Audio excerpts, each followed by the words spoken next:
Thank you very much for joining us once again. It's the LB podcast, and we are here to look at Liverpool versus Newcastle. The game finished 2-2, and there are a lot of discussions going on around the Liverpool performance. Some are saying that we definitely need to bring in a number 6, which I completely disagree with. Not disagree with the fact that we need a number 6. We probably do, but I don't think that is going to be the complete solution to what we saw yesterday, right? I don't know what your thoughts are on the game, Stana. What are your overall feeling about the game? I don't know if you were able to look at some highlights or see the game back. Yeah, I didn't watch the live game. I was at the show. Mikel Obi, Chelsea legend Mikel Obi was doing his podcast, the Mikel Obi pod, with Andrea Ayew, and I was invited, so I was at that event, or let me say on the podcast, so I couldn't watch the game live, but I've watched the highlights back. So yeah, I got to see bits and pieces of it. For one, I think we need a defensive midfielder. And I think you say we don't necessarily, it is not necessarily because of the defensive midfielder that we lost, or let's say we drew the game, or we consider the goals that we did. But I just feel that there's the natural tendencies of, if you have someone that is a defensive midfielder, someone that is especially defensive midfielder, the tendencies in how, or even where he stands, knowing where the danger is going to happen, those little things. I think a defensive midfielder sometimes has that thing in his game to be able to be at the right place at the right time at times, or most often than not, than having a Gravenberg and Soboslai who don't really have that sort of aspect in their game. Okay, so let me ask you this question. Yeah. We won the league 2 seasons ago with Gravenberg playing that role. All right. And he was able to do that role quite well. Right, maybe not to perfection, but he did that quite well. That is one thing. That is one part of the question. The second part of the question is, we've seen teams in Europe, even in the Champions League, who play without an out-and-out defensive midfielder, like a Caicedo. PSG do that. They don't play with an out-and-out defensive midfielder. So for me, my thinking is that it is about the team shape. It is about the coaching. It is about how you set up your team offensively. When you pin teams back, this is where each person should stand. This is how far you should be from the opponent. Maintain certain distances, right, to make sure that the team still remains compact even when we lose the ball. So we know teams like Chelsea. Chelsea have a Caicedo. They have Enzo Fernandez. These are maybe two of the best midfielders when it comes to the defensive side of the game. They tackle very hard, they run, they cover the ground. But we saw Chelsea last season. It wasn't good enough. They finished outside the top 6 for sure. So for me, I don't think it is the main issue. The main issue is with the organization and the team structure. Right. So you think that maybe Gravenberg is not up to that level where he doesn't have the defensive awareness. But Andoni Iraola has mentioned in a couple of his interviews that he wants Gravenberg to go forward. He doesn't want to restrict him. So don't you think that is playing a massive role in the fact that he thinks Gravenberg can contribute going forward? So he has allowed him to move. So when he goes and he leaves that space, maybe if he had told him to stay and not go anywhere, we wouldn't have this issue. He would have been able to do the job. Right. Yeah, I mean, you have a very good point. I think, I agree that it's more to do with the team, even though I still feel, for example, the second goal that Joe Willock scores, a defensive-minded midfielder will have the natural tendency to just foul him. Just foul him, take the yellow card.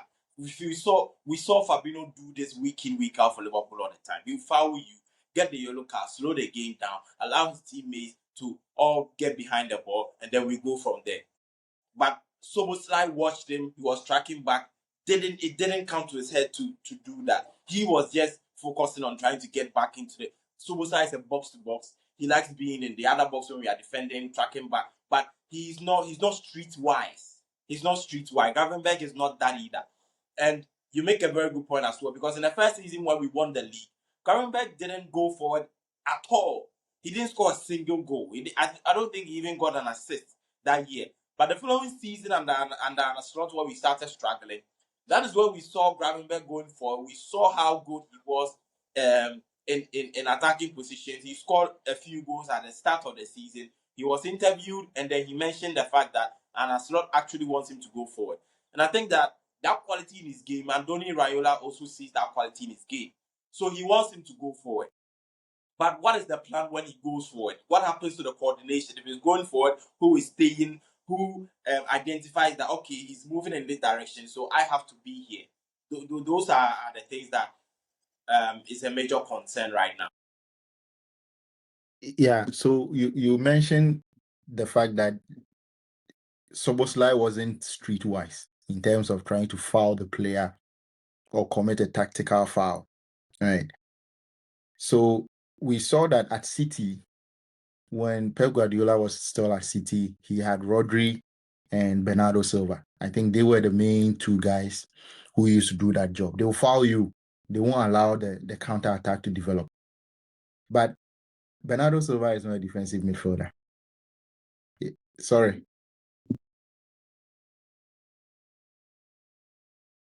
Yes, but he's not a defensive midfielder. So I think the issue of not being streetwise, it runs across the entire Liverpool team. The current Liverpool squad, we have nobody in there who is streetwise. Maybe you can pick someone like Kerkes or maybe Van Dijk. Apart from those two, Konate, when he was still at Liverpool, I haven't seen enough of Jeremy Jacquet. Maybe he might be a bit streetwise, but I think we have too many gentlemen in our team. They are all gentlemen. They want to play the game the right way. They want to not commit fouls. They want to be the nice guys. Yesterday, I made a point in my video that Alexander Isak is a typical example. He wants to be the nice guy. He doesn't want to foul anybody. No, I think you can't survive playing that way at Liverpool. So don't you think that the whole streetwise thing should be something that the entire team tries to develop along the line? Because otherwise it's going to be quite difficult. Because I think that is something that is also hurting us when it comes to defending set pieces. Because we are not streetwise, we don't knock people off and try to like bully them, pull them down and all that. That is what others do to us, but we don't do it back. So we always end up in the wrong end of the side of the coin. So I think that is a point that is very important. The entire team needs to be more streetwise. Otherwise, we have no chance. If we just try to play football in the Premier League, you don't just try to play football. You can go to Spain and do that. Just play football, no contact. Just move the ball around. That is Spain. In the Premier League, you can't survive with that. You can't survive with that. So I think that is something that we should look at. But on the defensive midfield issue, do you think Liverpool is going to bring in a defensive midfielder, right, in this window or even in January? I don't know. This transfer window, it looks like it's Barcola. It's Barcola every single day, every single week. I don't think we have even heard us being linked with a midfielder yet this summer. So if I'm to put a bet on it, I would say no. I mean, logically, we should bring in someone, especially after Curtis Jones leaving. Even without Curtis Jones leaving, I felt we needed another body in there. But I don't know. I have absolutely no idea if these people are competent enough to realize that we can't just use this season as it is a real build year for Andoni Raiola. So let's just work with what we have. No, I feel like they are kind of treating this season as, oh, this is just a rebuilding year. Let's just allow everything to just flow. Maybe next season. I don't know. I don't know what is going on. Yeah. Apart from the need for a defensive midfielder, I think the game we watched against Newcastle, it looked like Liverpool were playing to the tune of Newcastle. We were playing exactly how they wanted us to play. We were trying to speed up the game, attack quickly, and that is what they wanted. Their fans try to feed on that. They try to speed up the game, and I think if we had a bit more control, maybe the result could have been a bit different because we were a bit too direct, in my opinion. There were instances where we had the ball, we could have calmed it down and tried to reset a little bit before we go forward, but we just wanted to keep going, and then we lose the ball. Yesterday, I think one of the main things that I saw is that Liverpool kept losing the ball so much. From the midfielders, the attackers, they just kept losing the ball because they were trying to play too quickly, too quickly. But let's look at some individual performances. Jeremy Frimpong. There's been a few people saying he did well. Others also think that he was busy for nothing. What did you make of Jeremy Frimpong's performance from the little that you saw? To be honest, I did because I watched the highlights. Maybe I would let you touch on the Frimpong one because I haven't watched I didn't Yeah. get to watch 90 minutes of the game, but the few that I saw, Mm, he was in the half space on that right hand side. He was trying to take a touch at 10, didn't have the awareness, took a bad first touch. I just don't think he is ever going to be good technically enough to be cute in those half spaces. And I don't know. What did you think his performance at Newcastle were? Because I also saw that there were conflicting comments about his game. mm. Yeah, for me, I think from what I saw, I wouldn't blame him necessarily for a poor performance. I think he did very well because he was covering the grounds, he was putting in the work, he was doing the overlapping and also coming back to defend when he needed to. So he wasn't being exposed at the back. So that is something that I'll credit him for. But the main thing is sometimes the final ball wasn't quite good enough. And there were instances where he could have given a simple pass instead of trying to go past his marker and putting a cross. It looks like sometimes he tries to do that all the time, and opponents are able to catch up to that. So they don't allow him to go on the outside and try and put the ball in. So that is what I saw. But I'm happy that he's now playing the way we saw him play most of the time when he was at Bayer Leverkusen, because he was always joining the attack whenever he needed to. So I was happy with that. I've also seen people talk about Virgil van Dijk and the partnership he had with Jeremy Jacquet. Also later on, the new signing, our loan signing from Barcelona. What is his name? Araujo. Araujo came in and also did okay. So people are kind of talking about our defense. But looking at the first goal, do you think the defense could have done anything about that? Van Dijk, Kerkes, or Jeremy Jacquet? Because it looks like they were the back three when Newcastle had the ball and they were transitioning. Especially Kerkes. I've seen a lot of people criticizing Kerkes for that goal. But what did you make of that first goal that we conceded? Yeah, the first goal is a typical streetwise, a lack of streetwise from Kekes. Just pull him down. You know he's faster than you. Pull him down, get the yellow card. We all men behind the ball. We go from there. Just pull him down. But away from But that, it depends on where he pulls him down, because if he pulls him down after the ball had been played through, it's probably going to be a red card. yeah, So maybe possibly. before But the ball was played through, before the ball was played, yeah, you see, just before the ball was played, Kekes was actually ahead of Elanga. So he could have yeah, prevented getting a goal. He could have blocked him with his body. I mean, there are various ways and means that he could have gotten the foul without getting a red card. But immediately he goes past yeah, you, then you are in for trouble.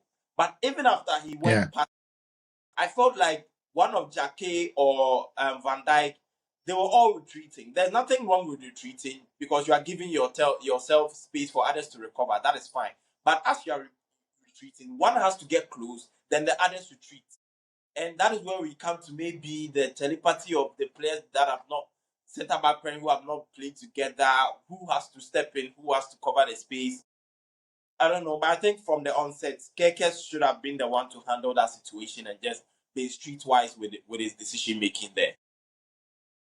Yeah, I think he was the only one who could have potentially stopped the attack from developing or even prevented Elanga from shooting. So because Elanga was able to get past him so easily, it was going to be very difficult for any of the center backs to try and run and cover that space. It was always going to be difficult. In any case, Van Dijk usually doesn't do that. He doesn't like defending in the channel. Van Dijk likes to maintain his position. He stays in that center lane. He doesn't drift wide as Konate used to do, or as wide as maybe Joe Gomez would do. Joe Gomez is also comfortable going on the wide areas, trying to defend and putting pressure on the opponent. Van Dijk, there was a point in the game in the second half. Newcastle had a counter attack, and I think it was a Elanga again. So it was Van Dijk and Kerkes who were close to him, who were the closest to him, trying to defend. And Kerkes was going back. He was going back. Van Dijk was also trying to run back. And Van Dijk was shouting at Kerkes to step out to him. So Van Dijk never wants to get out of his position and engage the attacker. He always wants the left-sided player to rather do that job, so that if the ball breaks loose, then he can take control and we go from there. So Van Dijk is definitely, you wouldn't expect Van Dijk to do that. I wasn't expecting Van Dijk. So immediately Elanga went past Kerkes. Okay. My only hope was that Alisson can do something. Alisson can save us. So I knew if Alisson doesn't save us, then it's going to be disaster. I actually, maybe after the first two highlights, I thought Alisson should have done better. That is what I thought. But again, when you look at the positioning of Alisson, the speed of the shots, he also needed to cover his near post. So you can't really question why he went that far to the left, because he had to cover the first post. So I can't really blame Alisson, but of course he's capable of making those kind of saves. So I was expecting he was going to be able to do something, but he couldn't. So, but I wouldn't expect that this is an easy save for any keeper. I don't think it was an easy save for any keeper. I expected more because it was Alisson in the post. That was why I expected more. But that is the issue with the first goal. So Liverpool got back into the game in the second half. So in the first half, we just have them puffed. Actually, it looked like in the first half, Newcastle created the better chances.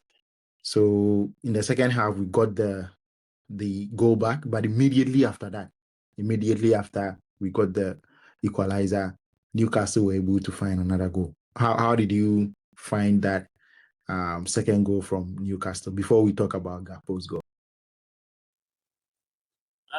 Similar situation, another counter break. I think that one was the Soboslai one. Again, another streetwise. Yeah. Another streetwise. That I think that one Soboslai, he got close enough to have been able to stop the counter attack. And for him, it was even much easier because even though the player was ahead of him, there was still Van Dijk, there was still Shaki. So that is definitely not a red card. It was just a yellow card. Take the yellow card and then I think that was another situation of our players not being streetwise, being too nice, just trying to play the game by the books, not trying to, I mean, last year we saw these Arsenal boys doing this all the time, and as rival fans, you don't really like it all the time. But if it is your team, you want your players to be able to react to these situations better, and I felt we did it. Yeah.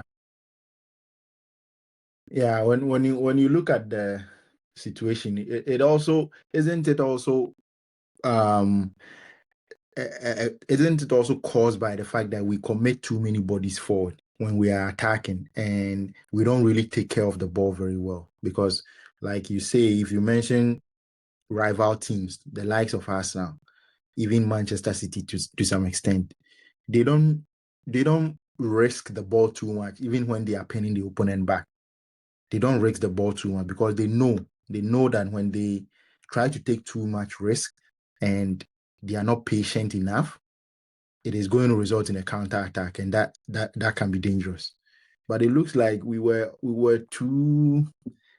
taking too many risks, even though the opportunity wasn't quite there for us to take those risks. We weren't patient enough. We were just sort of wanting to go 100 kilometers per hour all the time. Don't you think that is something that should be addressed, something that we should grow out of going forward? Yes, I completely agree with you. Should be more responsible in possession. More responsible in possession. Because the more times you lose it, the more times you're liable for these kind of situations. And even if we say, okay, you bring in a defensive midfielder, these things will still happen one way or the other. The best way, the absolutely best way to stop counter attacks is to not lose the ball. Don't lose the ball. Keep the ball. There are certain situations where it is the best time to risk it, and that is the little details of Andoni Iraola's the way that we want to break teams down. Maybe I think that is what the next stage or the next process where the player need to adapt to. When are we supposed to risk it? When are we supposed to slow it down and move it to the other side and try to play from there? Okay, this side is blocked. Okay, I won't force it. Let me come back and then we recycle and try to go again rather than trying to force situations. I think that maybe that is another thing that the players haven't adjusted to yet under Andoni Iraola. Yeah. Now let's talk about Florian Wirtz. You can also chip in Alexander Isak if you want to. Basically, the attack, trying to move the ball forward, create chances, and all that. We saw Rio Ngumoa as well in the first half on the right hand side, and a lot of people have very strong opinions about Rio Ngumoa on the right hand side. So, what do you also think? Are you in the same corner as those who think Rio Ngumoa on the right hand side is a complete no go from now on? Yes, I'm on that side as well. First of all, I think William Gomoha, the expectations are a bit too much for my liking. As a Liverpool fan, I feel he's a tiny bit overrated by our own fan base. I don't think he's quite as ready. What we expect him to do right now for our team, he's quite as ready to do that for us. As good as he is, he's eye catching. You see him, he's doing flicks and tricks. Sometimes I think he overdoes it as well. But the thing is, we know he's not a right winger. He's not a right winger, and his tendencies are so obvious to see when he has the ball, especially when he's on the right, because you know that when he's on the left, when he does flicks and tricks, he's a bit more predictable when he's on the left. Because even though he's right-footed, he doesn't really cut in and shoot all the time. He gets to the byline at times as well. So his Yeah, unpredictability is a bit more than when he's on the right. On the right, he looks to me as if sometimes when I watch him on the right, like it's Jeremy Frimpong on the right. He just wants to go on the outside and put in a cross. So I think he's a bit yeah. more predictable. Then I come to Florian Wirtz. Now I even made a tweet about Florian Wirtz that I don't think he's just that guy. For me, like I said in the preview, I've never for once felt that Florian Wirtz was ever going to turn into our Kevin De Bruyne. I don't think he's ever going to be that player. Now his Or best even Bruno Fernandes. no, or even Bruno Fernandes, no, or even Cherky right now, no, I don't see it. The best is for him to become um like a Bernardo Silva for Manchester City, that player that links the links the midfield with the attack so well, those kind of things. I think that is what potentially he could become or he could go into. Now, until when can we expect 120 million performance from Florian Wirtz? The excuses are running out. He's played the whole season, and unlike Isak, he hasn't had injuries. He's been playing week in, week out. And the manager took him off after 65 minutes. Now, in subsequent games, if Florian Wirtz does not improve, the manager should be looking at benching him permanently and bringing him on only in the second half. He should earn his place in the team. If this is how he's going to always play, I feel he should start earning his place in the team and not be starting just because he's £100 million footballer. For me, Florian Wirtz, I'm not a big fan of him. I'll be honest with you. Now, Alexander Isak. Alexander Isak, together with Alisson, had the least amount of touches for players that played 90 minutes. He had 28 touches. So the services aren't there. Now, in the preview, in preseason, you asked me what my thoughts on Isak were, and I said the same thing. He's not affecting the game enough. Florian Wirtz isn't. Alexander Isak isn't an Erling Haaland who doesn't touch the game, but he can pop up anytime. He's not that kind of number 9. He needs to feel the game. And I was watching same game. Joao Wisa was in the same game. He also didn't do preseason. He boycotted preseason at Brentford, forced his move to Newcastle, got injured for 6 months. He is back. You see his physicality. He won 12 duels against Liverpool. He was the one that won the most duels in the game. Physically, he looked strong. He looked fit. And then I look at my striker, Isak, and where are the excuses again? The excuses have run out. So I didn't do preseason. All right, now you've done preseason. I was injured. Now you are not injured anymore. So what is the problem now? The services aren't there. I understand. What do you also think about the fact that maybe the crowd got to him a little bit? The way they were sending out the boos and all that. Don't you think the crowd kind of put him off a bit in this game? I would agree if I saw him banging in preseason, but I didn't see him banging in preseason. I mean, he scored a goal in preseason, but he wasn't spectacular by any means. If I saw that in preseason and this game happened, I could look at it and go, okay, I can see maybe the crowd playing at St. Jesus Park. We know the history what happened last year, but it didn't look to me as if I saw anything or extraordinarily different from what I saw in preseason.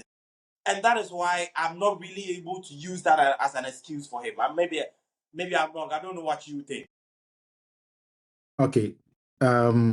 But do you think, looking at this particular game and this performance, do you think that things can get better as we move forward? Looking at how Andoni Iraola's teams normally start the season, when he comes in, it seems to take a little bit of time. So are you confident?